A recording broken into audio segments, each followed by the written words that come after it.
Greetings shippers, welcome back, and it's time for another episode of Fanversations. In this series, I chat with you guys, the fans of everything, all kinds of fandom aspects, and it's a good time. Today we're joined by Ivy, also known as Smiling Plant. We're going to talk about animation, how it's not just for kids. Also, fan art. What are the rules surrounding it? How does it feel to be a fan artist when people start to impose boundaries upon your art? And of course, because it's Fanversations, a whole lot more. We go everywhere. I'll of course have all of her links down below to her Tumblr and to the funny fan video that we mentioned later on. Get excited, it's about Sven. Sven from Voltron. As always, follow me on social media to stay up to date because we are releasing tons of stuff and we put links there and of course what we're working on next. Now we have a lot to get to, so let's get started. Greetings shippers, it's Sasha here with Ivy. And you wanted to plug your Instagram because you are a fan artist, so let everybody know what it is. It's Smiling Plant on Instagram. There's no underscores or anything, just as it is. So what kind of fan art do you draw?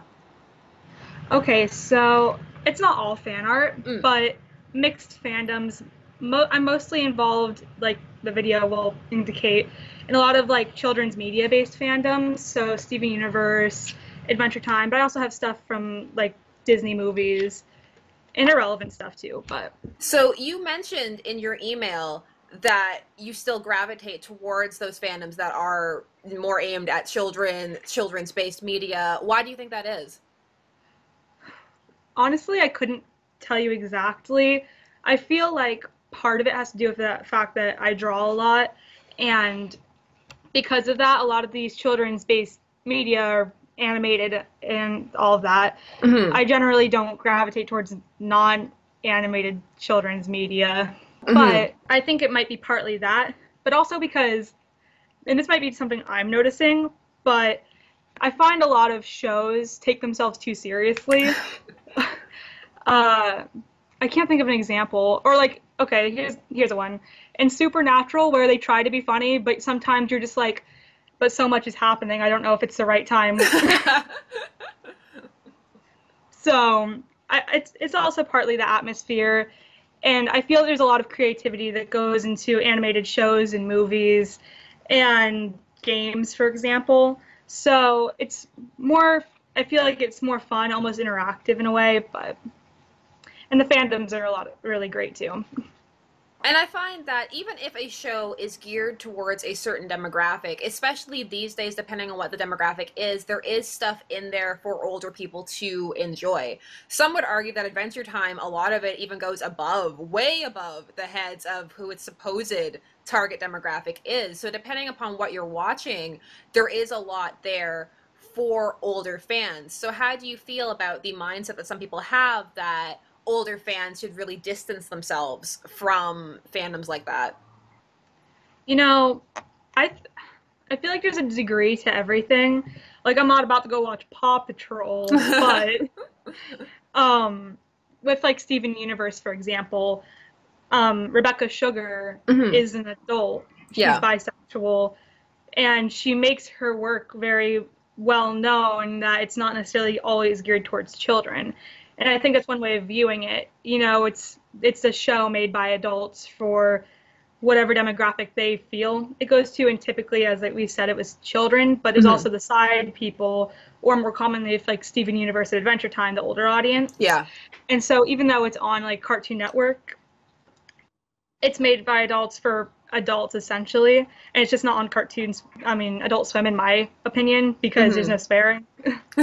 But there's no profanity. It's interesting to see the evolution of cartoons, and it seems like there's a bit more of a realization and acceptance that they can deliver a lot more of a message with their medium, that you can do a lot more with them than people used to. Not that all cartoons back in the day were vapid or lacking in any messaging or anything like that, but it just seems like we're circling back to having those adult messages, and it's happening more thematically instead of what used to be more hidden jokes. Like when you would go back and watch a Looney Tunes episode or something and see a joke that you would get as an adult, or an Animaniacs episode, a political reference or something like that that was geared towards the older audience. Now it's more almost thematically. It just, lots of shows feel a lot more mature when you hit that 10 to 12, 8 to 13 range of demographic, I feel like.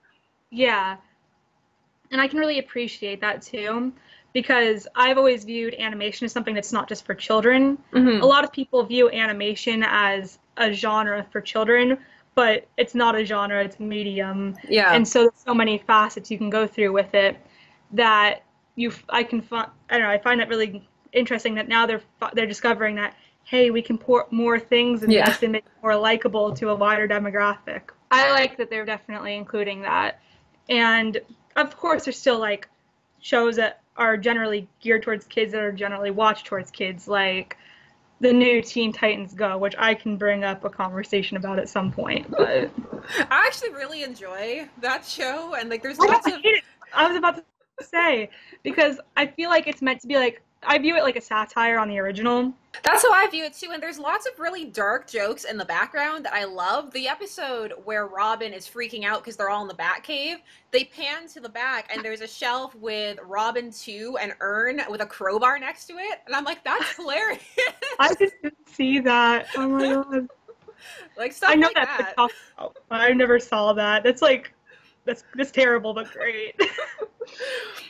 And also what I like about that show, honestly, is that it plays with the medium, like the puppet episode, the anime episode, like all kinds of different animation styles and mediums. And I think that that's a lot of fun. And I know that a lot of the flack it got was because you got all of the original voice cast back together, but then didn't relaunch the same show. But the thing is, that happens with a lot of shows, I find. I am hopeful, though. Have you heard the rumors about the Justice League Unlimited, maybe a new animated movie? Yeah, I've heard that.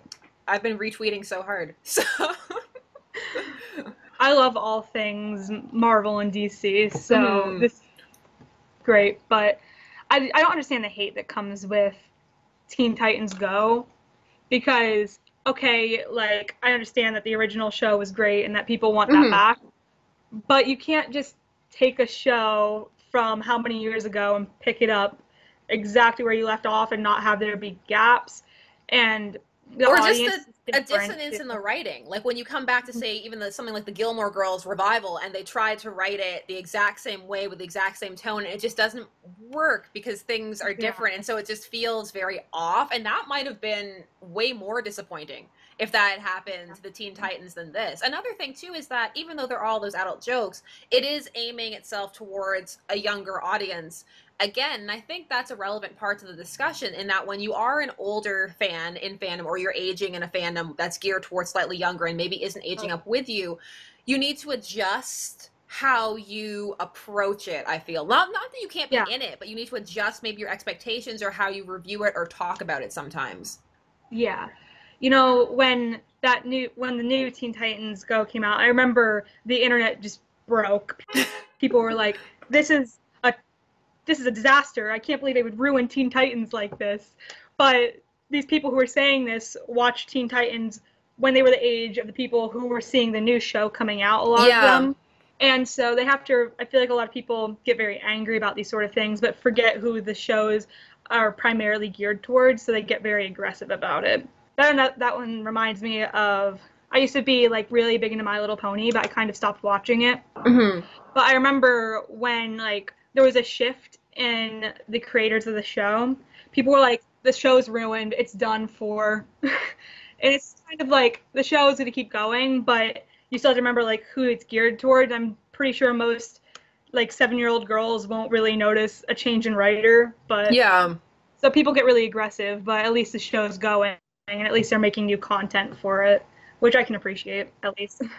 The way it makes me think of is because Voltron is so huge right now, and I'm always doing Voltron stuff, and it makes me think about when you review Voltron, like some people are way too lax and some people are way too harsh, where it's like the pacing, the character development, their archetypes, and all this stuff. I'm like, yeah, but it's because they're not, that show's not geared at really young people, but it is still geared at maybe a tweeny type of 12-year-old boys, that's what I get. Yeah, like a tweeny type of demographic. And I'm like, it's easier to process things with archetypes and then add a bit more nuance after than it is to start off with really deep, complex themes. So I'm like, give it a chance. And it's always important to remember, even if you're involved in a fandom, that sometimes it's not for you. Like, you're finding things that you're enjoying in it, but it's not for you.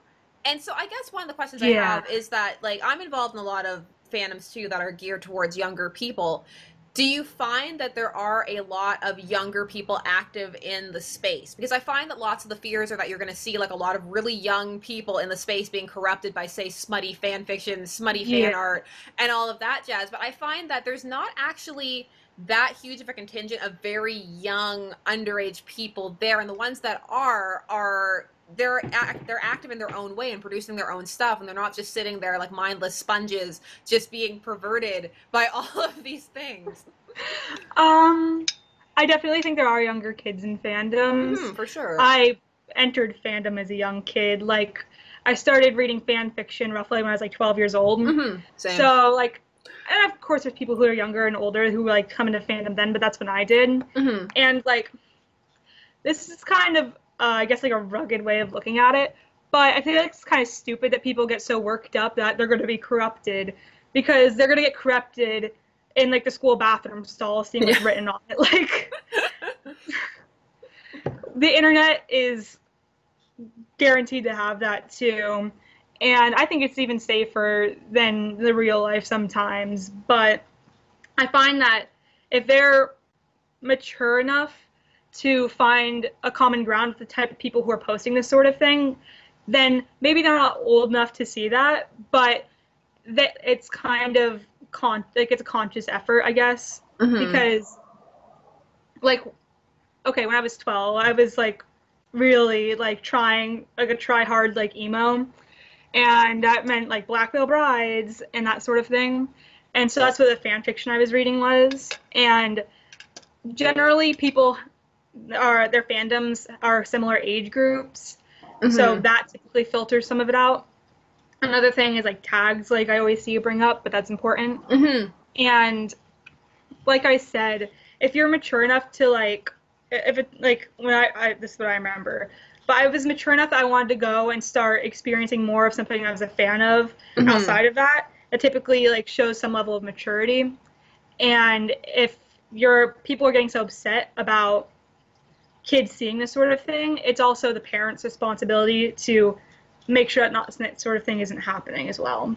No, that definitely is part of it. And I agree with what you said about you gravitate towards your maturity level. And I think that people don't give kids enough credit for that, in that if you're interested in a certain thing, or if you're looking, let's say you're feeling a bit taboo or whatever, you're pushing the boundaries, you're looking for smut, you're looking for whatever, like, you'll gravitate to what you are looking to. And I was talking to another fan fiction author a little while ago, and one of the things she said is that as she was writing, she noticed this shift in her writing and the maturity of it and the type of plots that she gravitated towards and wanted to write, and consequently wanted to read. And so she just kind of moved through fandom in that way. And so I feel that lots of people who are younger, they are also gravitating to the works of people who are writing at a similar maturity level as them, whatever their age may be, whether they know it or not. And maybe if they find something that's really like a complex novella, AU, Egyptian, like, you know, kind of whatever AU is out there, they might not gravitate to it because it's not what they're looking for at the moment, because there is so much fandom out there to be explored. And you know what? I can really relate to that, because like I said, I went into fandom pretty young. And like what I read now is so much different from what I read then. Like back then, if two characters like kissed and somebody like put a hand on the shoulder, I'd be like, ooh, it's getting spicy.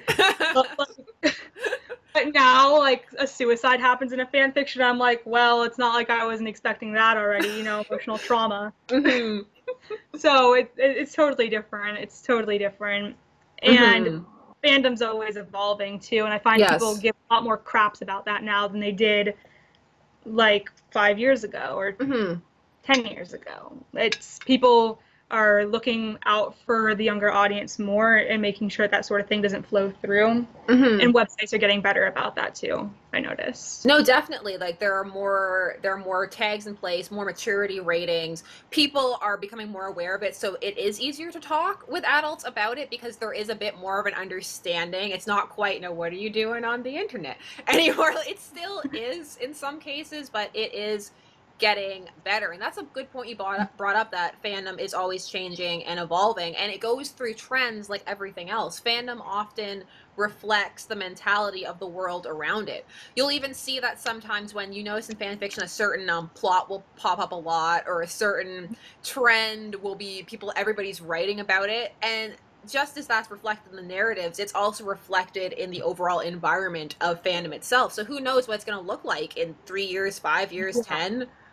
I remember I just remember like 3 years ago, fandom was such a different place than it is now, let alone how it's going to be 3 years from then. Yeah. You know, at one point, it was very taboo, I guess, for say, to like comic books.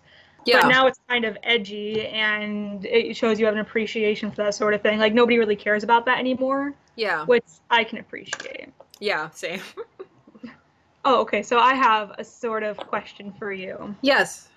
Have you noticed a shift in what's considered like media for a younger audience versus what's not?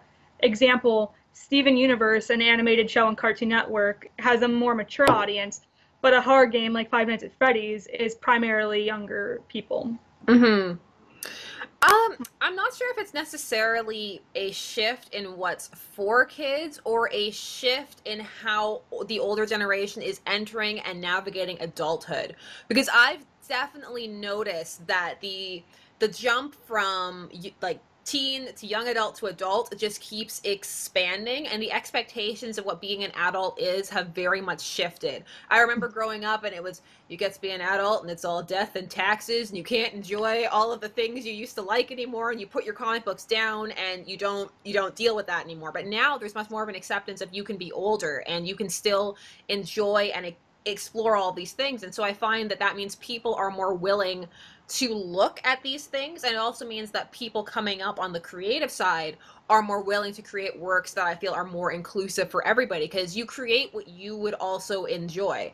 And so I feel that's very much reflected in what we're seeing coming up now, people creating works that are more inclusive for them, that are spreading what they want to spread. And on the flip side, in society, you have people who are more willing to consume it. That's what I think, at least. Yeah. Yeah. I noticed this like weird trend recently where like a lot of like horror game type things or just more mature-ish games have huge young audiences. And like Five Nights at Freddy's isn't too like scarring, but Yeah.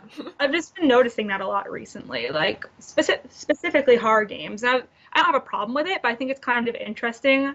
It doesn't surprise me though, because I mean, kids like to scare themselves. They always have. So I can kind of see that. And also with Five Nights at Freddy's, what I find interesting is people are really into the lore of it. Like, Five Nights at Freddy's is huge, intricate lore and fan fiction and theories and all kinds of fan art and stuff. And I'm like, wow, this is huge. My mom has a friend who has this kid, and she's like 11. And I remember when I first met her years ago, we had like the same exact interests. And it was really odd because I was a lot older than her. But like, yeah, I remember like same taste in music, and I really liked Steven Universe, but she liked it for the same reasons that I do not. And I feel like kids in general are becoming more mature without being like, I want to be an adult. You know what I mean? We can thank the internet for that too, but not in a bad way.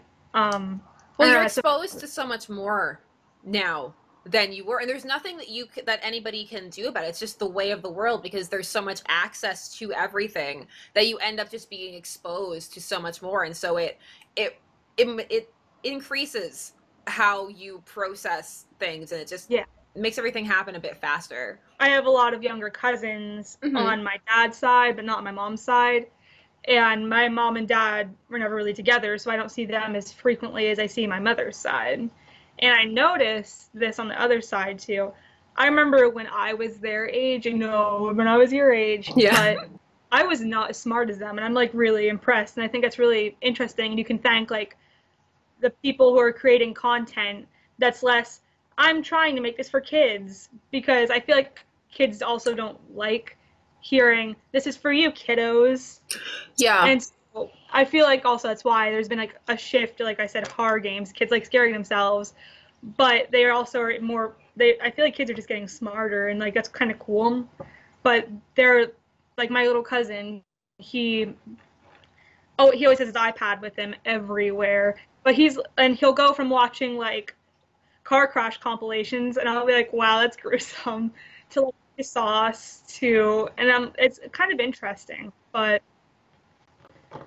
So I don't know, the line between like what's intended for one audience and the other is getting really blurred, but I like that. I think what was helping too is that because of that, children's media is a lot less condescending than it used to be, because lots of media that's geared towards children is not only like this is for you, but it's also very condescending, like, oh, you don't understand how things work, so let me just take it down a level. And nobody likes that. And it's really, and because people are so much more savvy now, just like how when people became more aware of advertising and seeing when they were advertised to, people are becoming more and more aware about when they're being pandered to. And I've noticed that in fandom a lot. People are noticing the tricks and the tropes. Some of them aren't flying anymore in any medium. People are tired of them, they're played out, and they're noticing them.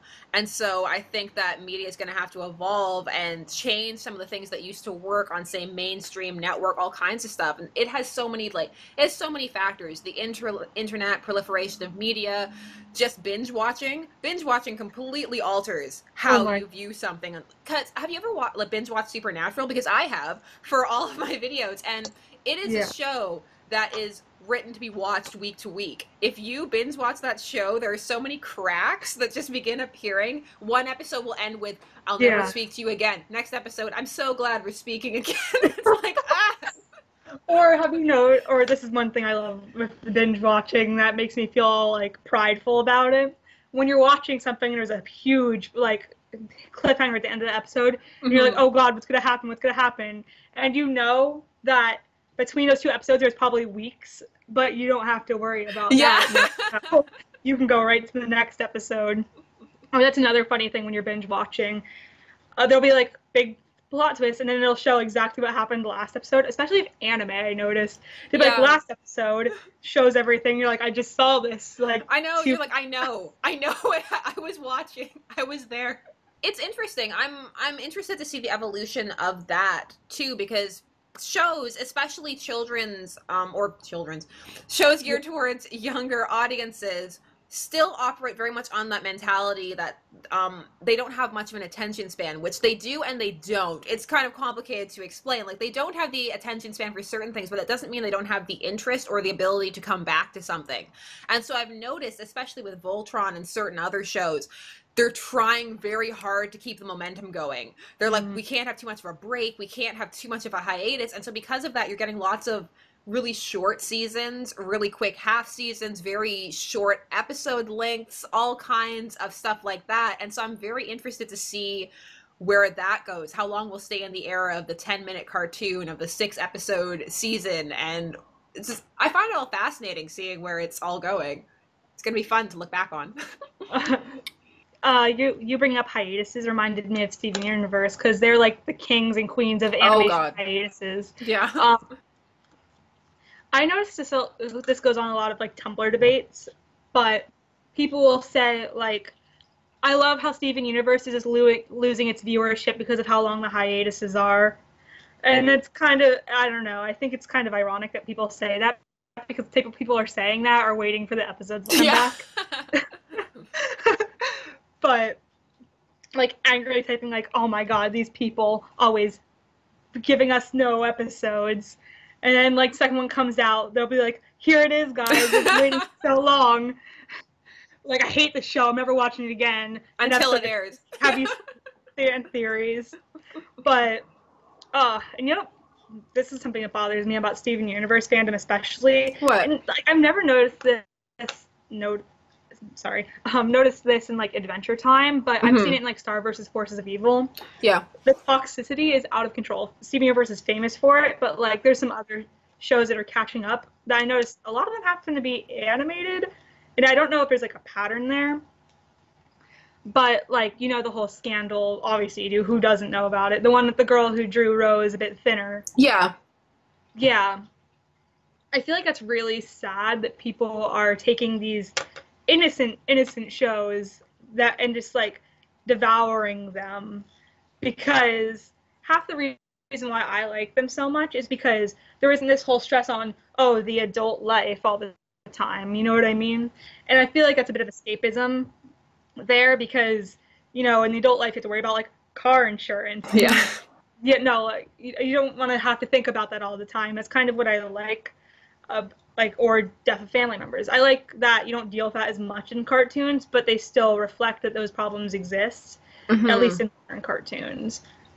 It's hard to pinpoint where that toxicity is coming from, because both sides like to blame the other. They're like, oh, it's the adults applying all of these adult standards, and other people like, it's the kids and they don't know how to process all of this stuff. But really, I think it's just some people don't approach the way they want to spread their message the best, especially online. And what makes it so sad, and why I think Steven Universe is so famous for it, is because Steven Universe is this show that's known for being this gentle, nice show that's trying to teach you all about love and acceptance and coming together and different forms of relationships and tolerance and all of these really nice, wonderful things. And so the horrifying irony when you see fans tearing each other apart under the guise of being tolerant is just really, really sad, when the show is trying to be like, no, we can all do our own thing. And especially when it comes to art, because art is your own vision, your own interpretation,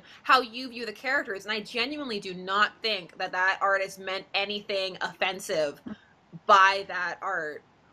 I've definitely removed art because of people saying things. And it's not because I'm not necessarily afraid they're going to attack me, but I just don't want to like peeve people off. Because with fandoms like that, people get so charged. They're like, this is the only show we get our representation on, and you're ruining it with your dirty little fan art. I remember one time, oh, what the heck, I drew Jake from Adventure Time. Yeah. But I gave him more like of a Middle Eastern skin tone, because, you know, for a bit, he's like a white dad. And people were like, are you just pandering? You know what I mean? It's just, it's kind of sad. And especially, I know a lot of fandoms that have a lot of representation get more fueled about that. It also sinks when, with cartoons, people are all, should the kiddies be seeing it? Kiddies are seeing everything. Again, there are filters, and I feel that that's very important to teach your kids when they're getting onto stuff, that like, hey, there's some stuff that's inappropriate that you can't see yet. I'm not going to kidify your phone so you can't see anything, but you need to learn how to use the tags. And if something has a mature content block on it or something, it's probably for a reason. You don't need to go in line and say you're 18 to see it. You will probably regret it. And just explain things like that to them. And I do find it very unfortunate with art that people, just in general in fandom, lots of times it feels that people are assuming the worst of people's motivations for doing things. And that's why I'm such a big fan in my videos of saying, like, take a breath, take stock, because you don't know why somebody is doing what they're doing. And so if you have a concern, it's perfectly fine to like ask. It's like, oh, hey, why'd you draw this like this? What's your rationale behind it? But don't just attack the person and assume that they have this really nefarious, negative motive behind it. I'm trying to pander to you. I find too, like, the children's based media, you know, as you want to say, but they attract the most angry people. And they get like the leaks most out of any other show. Oh my gosh, yeah. Leaks.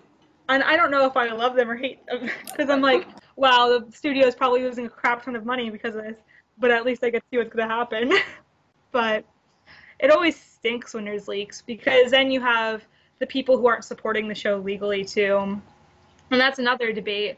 Like, wow, if you like the show so much, watch it on TV, like its intended audience is supposed to be doing, and then they won't get canceled all the time, because, you know, especially if animated shows from my note, like what I noticed, are always getting canceled. You have like Teen Titans, the original. Yeah, and I'm not going to say Legend of Korra, because it didn't technically get canceled, but a lot of people feel it was cut shorter than it needed to be, because of like the contracting issues, and it got put online instead of being aired on TV, and like that was a whole other deal. I don't know, like for Legend of Korra, I feel like it completed the arc it set out, so I don't feel that it suffered as much for it as a show that gets abruptly canceled, like Young Justice or something like that. It's still, like, Korra still managed to complete what it was trying to do. Korra has a whole other set of stuff going on with it.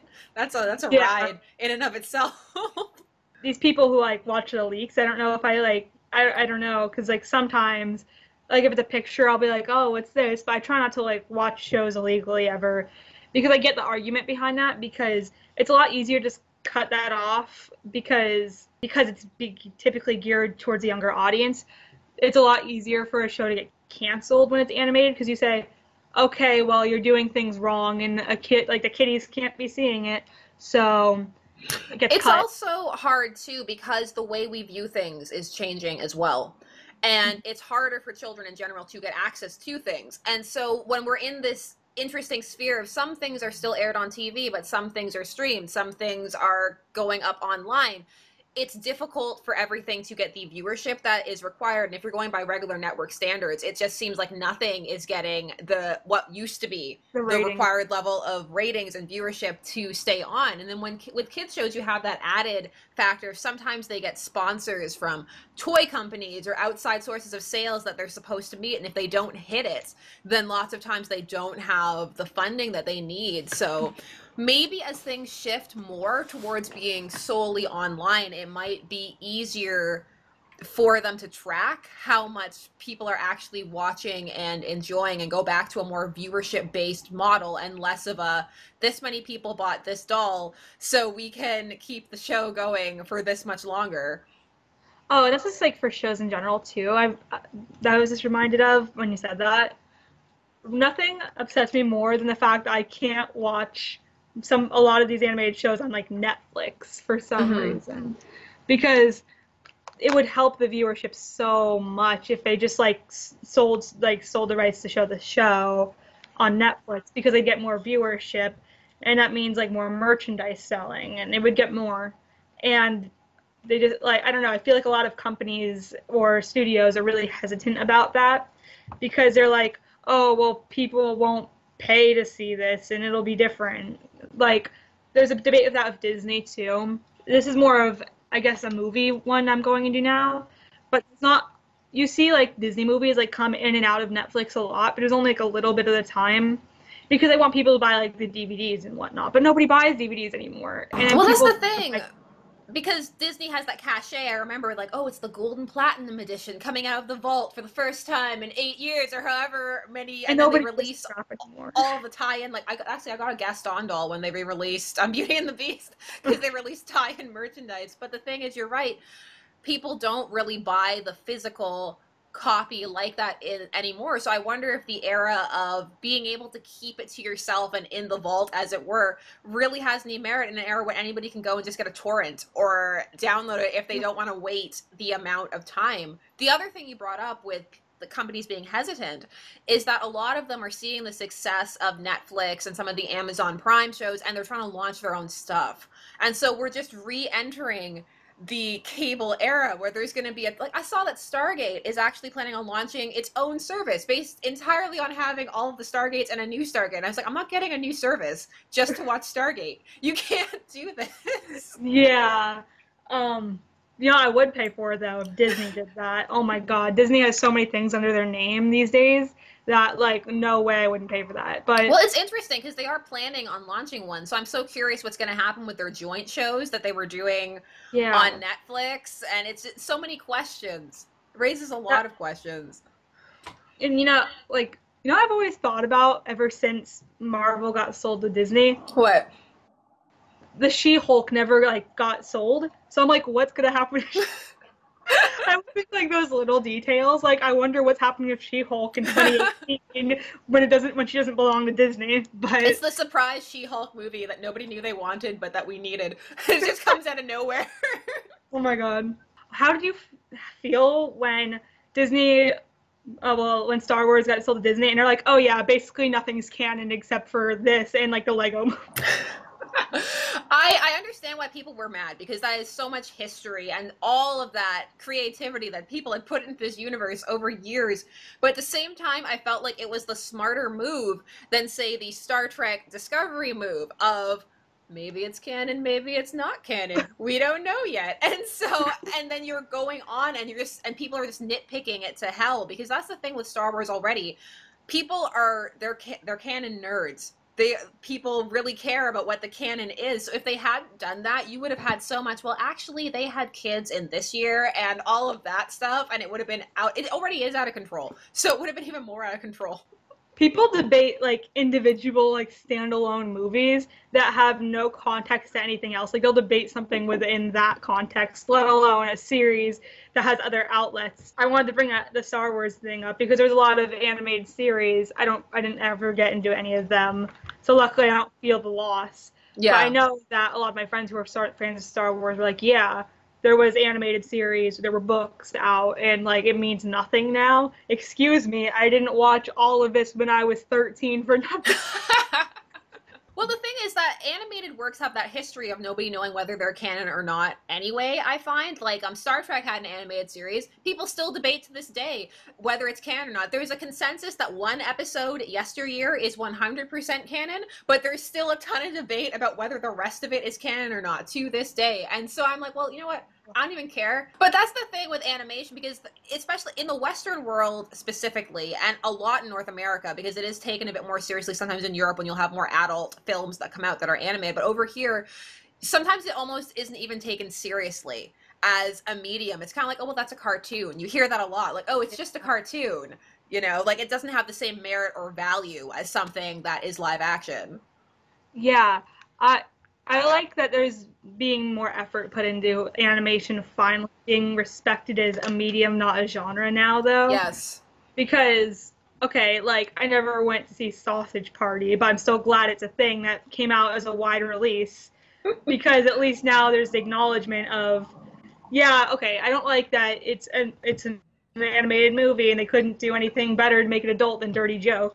But I still appreciate that there's getting to be more wide release of animated things that aren't just children's, and that things that are, like, Pixar traditionally say, like, oh yeah, people view it as, like, a kid's thing. There's things like Coco that deal with death, and, like, I don't know, I really can appreciate that and what the work that goes into it, and that now people more than ever are saying, hey, that was pretty good. Not just, oh, I liked it for a kid's movie. It was more, that's really good. Like, yeah, and definitely coming with that is the acknowledgement that the audience ages and still cares. And I really felt that with Toy Story 3. Toy Story 3 was heartbreaking for me when he ages, and he's in college. That was about the same time I was going to college, and how he has to give up his toys and everything. And I was like, oh, right in the feels, right in my heart. It dealt with that transition from childhood to adulthood.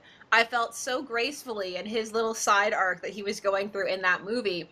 And to me, it was almost an industry representation of this idea that we can make things that are for adults and they still care. You just need to make them a little different.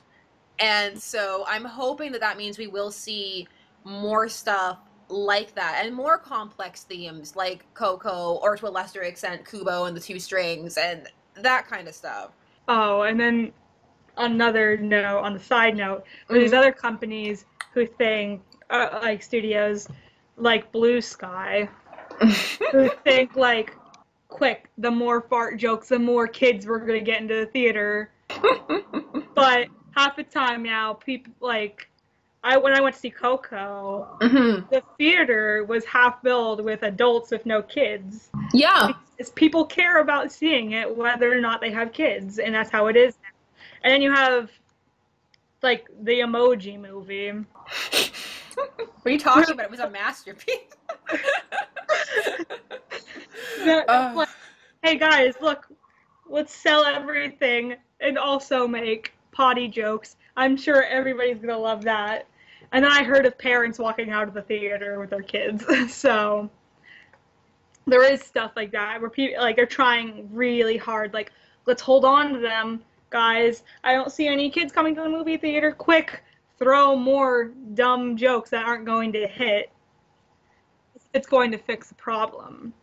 And the thing is that they're not, I think, acknowledging what the true problem is and why there are less kids. Like, for one thing, in general, people are having less kids right now. So there are less kids to go to the movie theater in the first place. And people also have less money in general right now to spend going to the movies, which is expensive, especially if you're going two adults, a kid, getting popcorn, getting food. That's like $100 evening going out. And I'm not spending $100 to see the Emoji Movie. So yeah.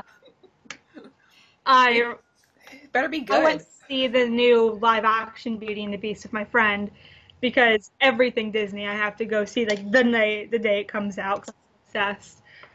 But we go and he was like, we should get some popcorn. My friend is like Napoleon Dynamite. Everybody compares to him. So just imagine that voice. Hey, we should get some popcorn. But anyway. So we get 2 things of popcorn and we have our things, but it's in 3D because that's what we wanted, I guess. I don't know, I never do 3D anymore. But we go in 3D, we have the popcorn. It ended up being like $50 for the 2 of us. Mm-hmm. And it's just like, because it's like a $16 3D ticket, and then each popcorn thing was like $7. And then we were getting bored while we were waiting, so we start playing games.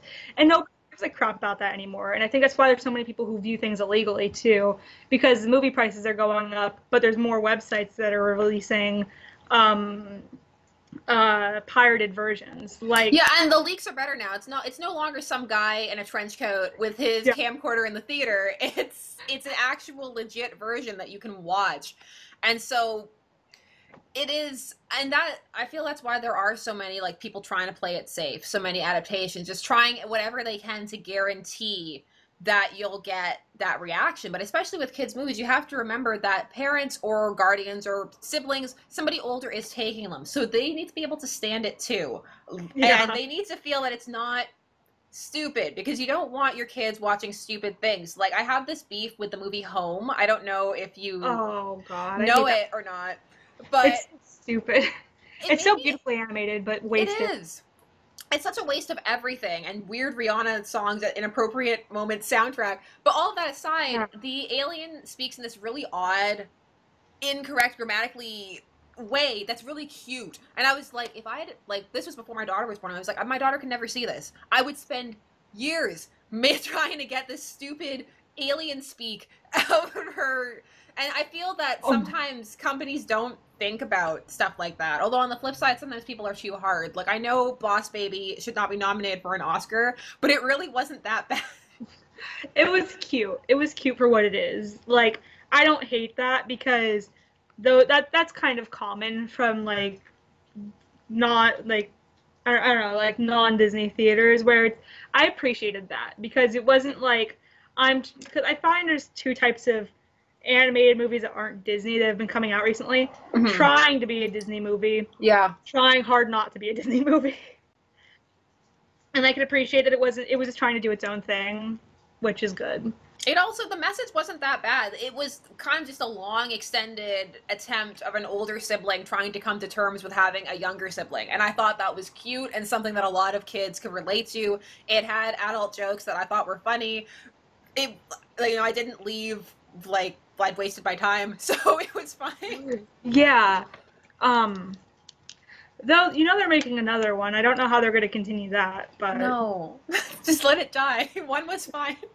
We don't need more. Oh, that reminds me, too, of, like, the new Smurf movies. I don't watch them, but people, like, just let it die. It should have died back in the 80s when the show aired, but they just keep going for some reason. Yeah, sometimes you see nostalgic properties that are brought back, and you just sit and you're like, who wanted this? Sometimes it works and it's a surprise, like Voltron, where you're like, who wanted this? But it actually worked out because the people who did it were fans of the show and clearly put a lot of thought and effort into it. But when you have something like Smurfs, where they clearly were just like, can I make money if I make the Smurfs computer animated? And yes, you can, unfortunately. Oh, wow. I never really liked the Trolls movie, but I thought it was cute that they took, like, these iconic, weird little naked dolls that nobody ever... I never liked.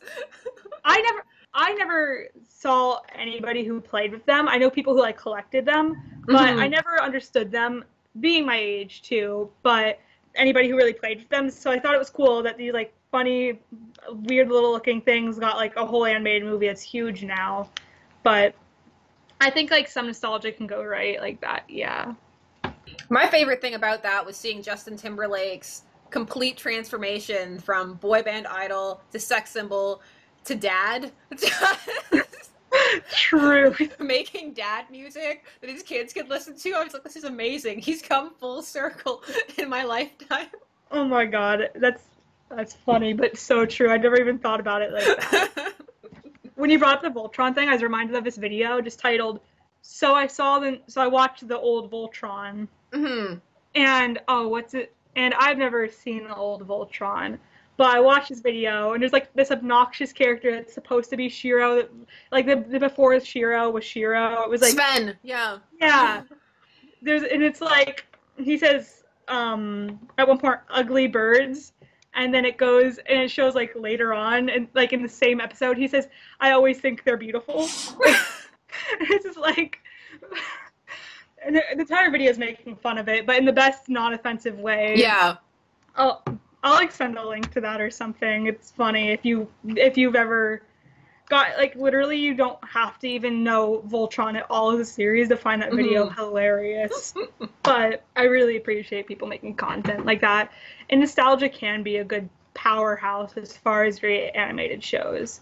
It can be. I'm curious to see how it goes because they're bringing a lot of things back. Like Reboot is coming back, He-Man, all kinds of things I don't think I need, but I'm intrigued to see how it goes and what they do with it, because a lot of nostalgia, especially when it comes to animation, is just a cash in, and that's another reason you have that divide in the fan base, because then you have this thing that's ostensibly geared towards a younger generation, but it's clearly also banking on the older generation caring enough to check it out. And that's a very difficult line to navigate gracefully, because people, whether they know it or not, often are attached to the originals, even if they're not good. And even if you know they're not good, sometimes you still just have that attachment because it was yours. And so even the smallest changes don't play out very well. I mean, any change to He-Man can only be an improvement, but I'm sure that there are people who are still going to be upset. And I like He-Man. I can't believe it. You ruined his character. No.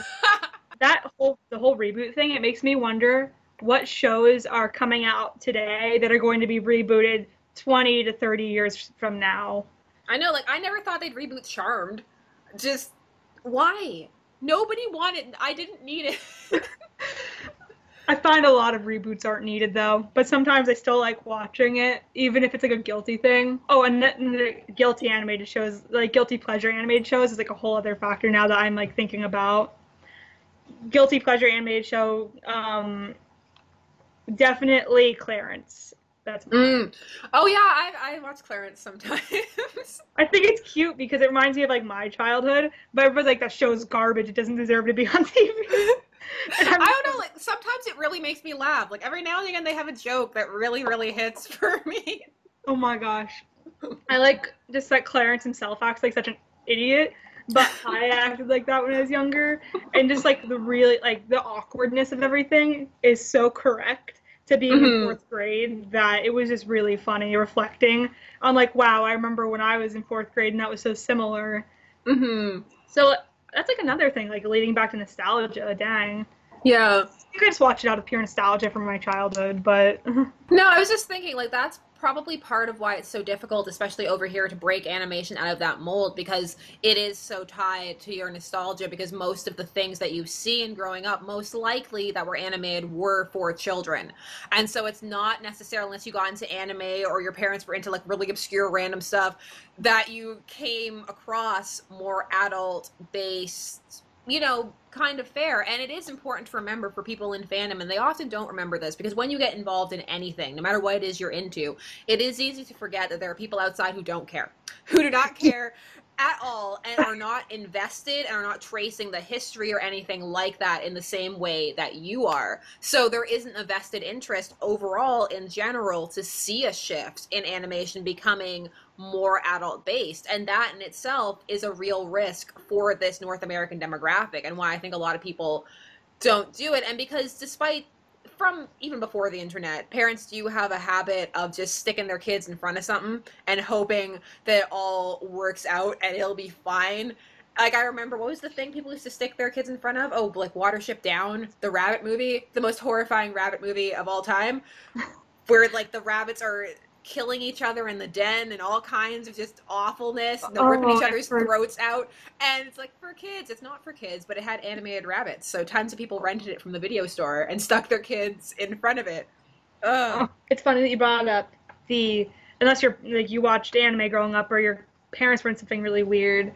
When I was younger, this is like significantly younger, I was like 4, but I swear, because of this one factor, I can like thank my love for animation and anime to this. What? Where I lived, we didn't have like good cable. Even if you like bought good cable, it still wasn't really that good because I didn't have a lot of good cable packages because we were in like a weird, like middle of the woods area. But one of these channels was just like all Japanese kids shows, and I remember watching like Sailor Moon and Mega Man, the Hello Kitty show. Yeah. And oh my gosh, that's nostalgia. And everybody was talking about when they did like Sailor Moon Crystal. That's another thing that people were like, you ruined it. But that's an example of something that was brought back, not to appeal to a new generation, but to appeal to the old generation that went significantly wrong. Yeah. Sorry if I seem like distracted. I'm surrounded by animals. I have like 3 cats. One of them's right there. He just ran past really fast. I always joke with my mother that I already know what parenthood's like because my cat is so overly attached to me.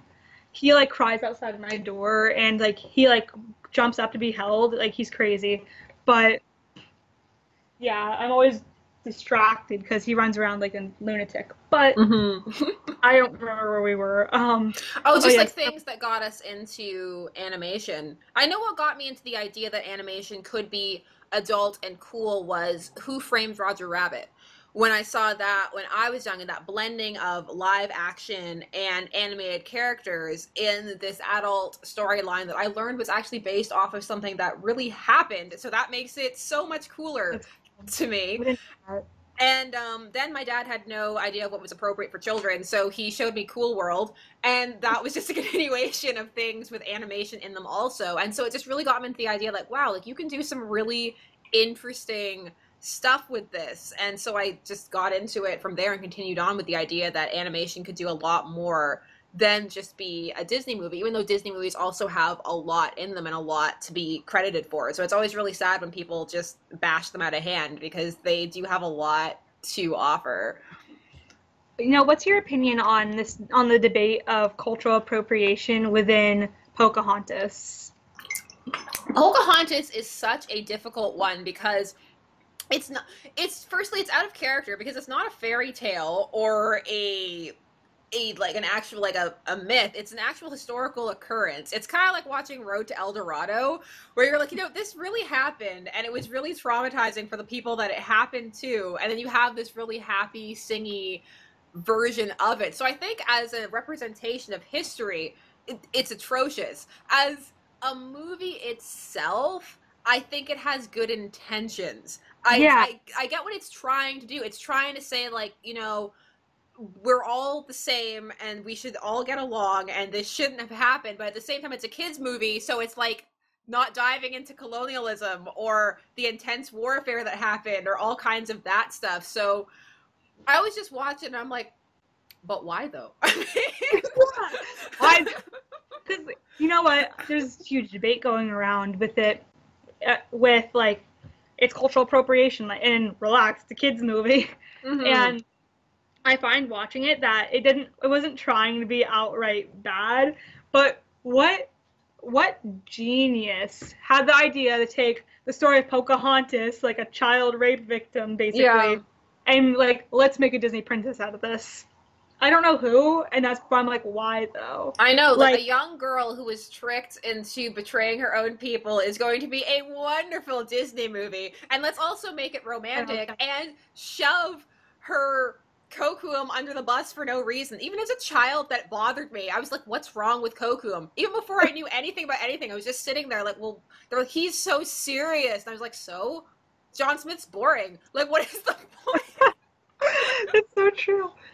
Literally, my favorite character was Thomas. Thomas is great, also because he's Christian Bale, which is hilarious to me. But what's worse for me though than Pocahontas? Because Pocahontas I can isolate in a period of history when people weren't necessarily thinking about that stuff as much, and I'm like, okay, it's not great, but I will put it in its there. I will leave the Savages songs alone, because even that song is trying, because they're both calling each other savages, so it's kind of, it's still problematic, but it's kind of okay.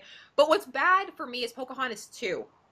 Pocahontas 2, I cannot even deal with. They take her to the New World and just... It had, like, guilt about not getting the original story right, and it made it so much worse with the stupid love triangle. And then I felt like, even, like, as a kid watching that, I was like, this wasn't more exactly my, like, the wording I'd use in my head then. Mm-hmm. But how I word it now, how I thought then was, why is she a hoe all of a sudden? I just remember laughing and being like, but which John? Which John will she choose? I was just like, I remember the animation was so bad. That's what I was thinking, even when I was younger. I was like, this looks ugly compared to the old one. You know what that gets me thinking, too, with the Pocahontas cultural appropriation debate, is that, you know what, yeah, they really didn't do justice to the story, but they made a pretty beautiful message out of it from how I feel, but I'm not gonna step in on that. But I like the message they were trying to get across, and I don't get too mad at it because it came out like 20 plus years ago, and 20 plus years ago, people didn't really give a crap. Like 20 plus years ago, people weren't saying, like, I mean, people were saying it, but not as widespread as now. Change the name of the Redskins. That's terrible. Like, nobody gave a crap about that or anything like it, so they got away with that sort of thing. And, like, back in the day, people forget, is that they were happy to see a native princess, and that was a big deal back in the day. They were like, oh, they're actually representing Aboriginals in a movie, and it's gonna, and, like, people were excited for that positivity, and they didn't see, and honestly, they are portrayed positively. It's not a like, it's a bit stereotypical, but it's not the most stereotypical I've seen. It's not Star Trek Voyager, where they hired a native consultant who turned out to be a fake native, and so everything in that show is fake. And I die every time I watch one of his themed episodes, because I'm like, fake news. I know. Oh my god. And, okay, so I'm a huge fan of, like, modern Broadway, not, like, traditional Broadway, admittedly. Never got into it. But, so I obviously like Hamilton a lot. That's, like, favorite. But it's funny that people get so nitpicky about historical accuracy in Pocahontas, but meanwhile, like, you have the Founding Fathers rapping. Yeah, like, and that's okay. It's the same people saying those things. Like, okay, there's some inaccuracies going on here. Like, I'm sure that like women were rapping about representation in 1776. Like, I'm 100% sure of that. Like, the same audience is getting mad about Pocahontas' representation, even though it's a kids' movie from, like, 20, 30 years ago. Well, that's the thing, is that I feel that everything needs to be contextualized and placed within its context, and people need to be aware of their own cognitive dissonance. That's the thing that bothers me the most, where, like, for example, it happens to me in comics all the time, where people will go on, like, Starfire's representation is disgusting. Look at her bikini, and, like, she's not just a piece of booty and all of that stuff. But then they'll turn around, it's like, Nightwing's at a strip club. Look at how naked he is. It's gorgeous. And I'm like, look, either we're going to allow cheesecake or we're not going to allow cheesecake. I'm fine either way, but just pick one. Pick one. Either we're going to cheesecakeify everybody or nobody. That's all I want. I just want consistency. No. Okay, so here's like a funny, just like a huge double standard with like male and female cheesecaking per se. Too, I noticed that in comics especially. Even like new DC comics. you know how like Harley and Ivy have like their own shebang now. Oh yeah. Yeah, like I feel, even though I'm not gonna like say it's geared specifically to women, I kind of feel as a girl it's a bit more intended for me. Not to say that men don't enjoy it, because I know men who definitely enjoy it. Yeah. But you can just tell little things. Oh my gosh, that bothered me about the new with that bothered me with Batman versus Superman. They were like zooming in on I don't even remember. They were like zooming in on the bodies, and I was like, this is so stupid. But I know it's like, I don't know. I think it's funny that like people be like, look how skin tight her costume is. Oh my gosh, the boobs are showing, but like guys are getting the same like cheesecaking these days, and nobody wants to call that out. Well, it's the idea that it's only negative to your self-esteem if it happens to women, which bothers me. I'm like, no, it's not healthy for anybody to see ridiculously idealized, unattainable bodies all of the time. I was tweeting about it. My dad was watching Altered Carbon, and he was actually like, I'm not going to the gym anymore, Sash. And I was like, why? And he was like, I will never look like that. It's like, never. You know what? The cheesecaking never bothered me, even like when I first got into comics too. I don't really get offended by that, because like people want to say the like this body standards, and they pull the same thing with like Barbies too, even. But I honestly never got offended by it, because you go out in public and people have different bodies. And the funny thing about like animated stuff is that there's like the same face syndrome famous with artists. Oh yeah. So like I never chalked their bodies up as to be anything, make anything bad about mine. Obviously people probably don't always feel the same, but as a kid I never felt bothered by like a Barbie's body type, or when like I don't know, or like when I was getting a bit older and getting into comics, I never like saw like the huge boobs and like skinny waist as like, wow, that's what I'm supposed to look like. I always view it as it's a toy or it's a drawing.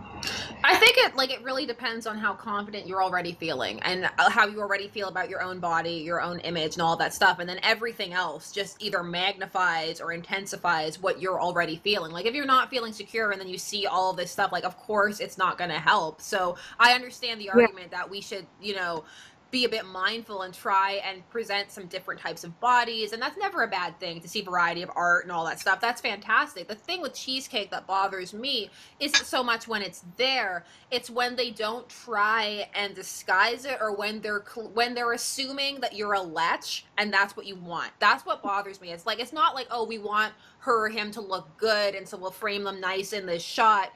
It's, I think you're a pervert and this is why you're buying this, so butt in the face. Like Batman, like All-Star Batman and Superman, where he released the panels, like, the artists and the writers, they have notes back and forth, and they released his notes on what he wanted when he was sending the art, and he literally has notes that are put the ass front and center, make him drool, just right down this, like, oh, why would you release this? Who thought that this was a good idea?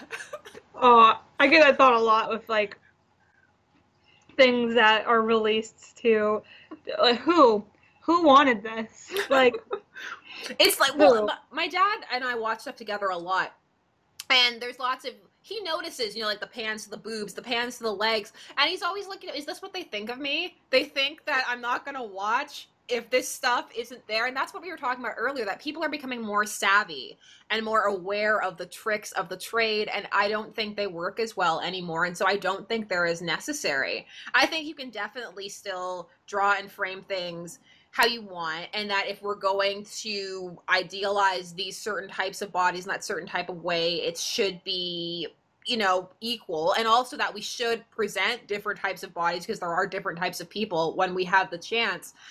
But at the same time, there always needs to be that context and people hopefully having someone to talk to, and also the realization for everybody that it's not the only representation out there, that there is so much more than one comic, one story, one book, one thing, that there are so many other ways that you're going to be influenced in your life. And that there will always be more things coming, because that's the thing too, is that media is always changing, it's always evolving, there's always more stuff being produced and coming out. So this one thing, whatever it is, will not be the last thing. There will be more, and there will always be a chance for, you know, better representation, better everything. At least that's what I think, but maybe I'm an optimist. No, yeah, it's so right. And I keep coming back to Steven Universe, but it's such a good example for some of these. But I remember, like, when I first saw the show, I wasn't really all that interested in the plot because this is like a chronic thing with a lot of shows, especially animated. Garbage first season. Garbage. And I don't hate the first season of Steven Universe. Like, I like it for what it is, but it's like... It takes a while to get into it. It does. It's a grower. Yeah, I grew into it right away because I was like, wow, look at, like, okay, so I'm kind of, like, short and chubby. So I saw, like, Amethyst, and I was like, wow, look at that. She's short, and she's got meat on her. And look at Garnet. She's, like, she still has, like, a nice figure. She's still thick, though. Like, and I'm like, and I like that Pearl's not thin with boobs. She's thin and she's thin. She's slim, yeah. Yeah. And I like that. They're making more of a, like, people are making more of a wide effort to be inclusive. Yeah. Yeah, I can definitely appreciate that. And with, like, comics, you know, you always have, like, the cheesecake, the... I feel like it's, like, also, like, part of the genre, like, unfortunately, but not that upsetting for me, myself. Because like, this is kind of depressing now that I'm thinking about it. I've learned to expect that out of comics. I'm like, well... So when it's not there, I'm like, huh. It's it's almost become part of that type of escapism. That it's like, it's this world and these people are fighting crime and they look quote unquote perfect and, like, you know, all of that. It's part of the escape. But I don't necessarily think you're supposed to be like, just like the real world when you read it. Like, yeah. That's why when people make superheroes too realistic, people get upset, because they're not supposed to be, because this whole thing, you're already suspending so much disbelief to get there, that I feel that there is the mentality that maybe you can just suspend a little more, and also it is ingrained, but that doesn't necessarily mean it always will be. Like, because again, there are new people coming into the industry with different attitudes, and it will take a while. And I feel the thing with change is people want to see it right now. We need to see all the change right now, this instant. But lots of it takes time. And as new people come into the industry with new attitudes, new people growing up, getting interested in these things, wanting to see different things, as they enter and take things in these new directions, you will see new stories, just as you always have. Just as things have always changed, they will continue to change. That's something that point, that things don't change overnight. I'm not bothered by that. I very much agree with that. Things don't change overnight. That's why you can't get mad at something that came from years before, because years before things were different. And that's like when you see old animated shows that have, like, blatant racism. Oh yeah. Obviously it's still upsetting that the racism is there, obviously. But you can't say this is absolute trash, because at the time it was socially acceptable and it didn't really bother people. And so you have to look at it for what it is, something of a different time. And you can't demand a change overnight, because so much like, everything's being produced all the time. And it's also important to remember that nobody would do that now. Like, yeah, it's upsetting, and you look at it and you're like, oh, how could people do that? That's gross, you know? But then you also have to think, but nobody would do that now. It's not like someone would turn around and make that now. That mindset... Even if there are obviously still people in the world who are racist, sexist, bigoted in a variety of ways, but that is not the general overall tone of society. Most people aren't dicks to be dicks. Like, yeah. That when this Steven Universe art book was released, there was a character that had, like, very stereotypical of, like, old cartoon racism, like, extremely exaggerated lips that were like an ovally shape with a line in the middle, and like a dark skin tone, and people are like, what's happening? Like, is the Croonerverse racist? And like, okay, it looked pretty bad, admittedly, but this group of people has shown so much that they have so much representation, and they have they don't want to do that. The show is, like, widely known for its representation, so, like, why would they do that? It's obviously not purposeful, and I feel sometimes it actually goes so far that there are people who are coming up who haven't experienced these things, and that's fantastic and it's wonderful, and I want to see where they are so that I can experience that as well. But because of that, sometimes they aren't aware of the implication of things. And I think that, you know what, if people are ignorant, which does happen sometimes, or accidents happen, or you just sometimes you know, you draw something or whatever, it looks inappropriate, you don't realize it, there's just kind of some kind of dissonance that happens. Okay, let them know, you know, be like, hey, this is kind of problematic because it looks like this. Did you consider it? Was this some kind of pastiche or whatever? And approach it that way. I don't think anybody learns anything by being beat down or just, you know, thrown under the bus for perhaps not knowing something. And I don't think that makes anybody more inclined to want to know anything, because then it gets people scared. You know, you get scared to post things, to do anything. And join fandoms for that matter too. Mm-hmm. I know, like, I love Steven Universe, and I know people who love drawing, love animation, are willing to try animated things. I've like watched Steven Universe, it's so good. And I'm like, is it so good though? Because like, why are there people saying to kill yourself in this fandom if it's so good? It's like depressing in that nature. And you know too, everybody has their own opinion, and everybody, but now like the internet allows for you to share it and you don't have to attach your name to it, so that makes everybody go crazy. But a lot of people forget that like you're talking to a human being on the other screen. Like I don't have to tell you my real name. I really don't have to. I mean, I use my real name obviously, but I don't have to. I could just say like, oh yeah, my name's whatever, and we could have this entire chat, and then I never have the repercussions of it in my real life. Yeah. And that's what people feel about the internet. But, well, the scary thing is, too, is that you're seeing now more and more, I find that people will attach their real names to it.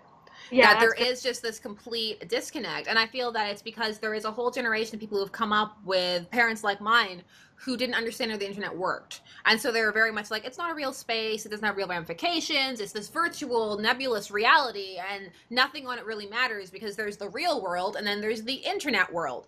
But the way I like to equate it is that the internet is a public space and anything on there stays there forever. So if you make a comment on social media, it's like walking into the middle of a crowded room and screaming something at the top of your lungs. And if you make a comment on somebody's video, it's like if you were listening to a class presentation and you stood up at the end of it and then just blurted out something, you know, whatever it is. So I think it's very important to look at everything like a conversation, or that you are in a public space, because you are, whether it feels like it or not, you are. And that's why you see these things where people screen grab everything and they keep it forever, and how things get so out of hand because it's a public space. Yeah, and you know what? See, like, okay, this is something that I always tell people.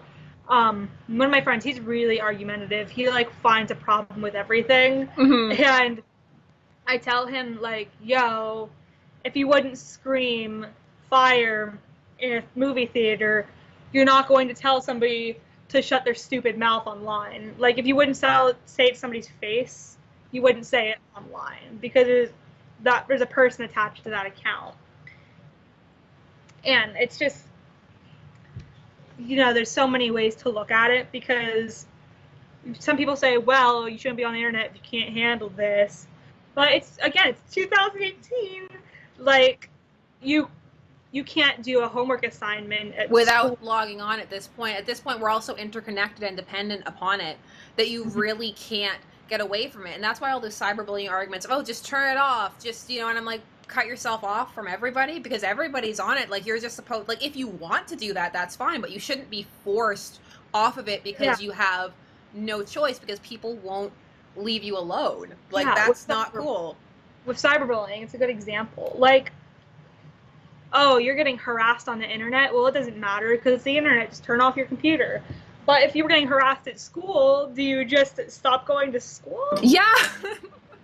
And that's the other thing too, is when people talk, like, sometimes people I've seen on channels, they delete all hate comments, or if something bad happens and people start spamming, like, you suck and like kill yourself, and, you know, and they delete them. And then people get mad, they're like, I can't believe this person deleted that comment. And I'm like, if someone walked up to you in the road and told you to kill yourself, you would call the cops, there would be a whole bunch of investigation, like, you wouldn't let it slide. So why is it online? You're just supposed to sit there and literally let people do the equivalent of spit on your face.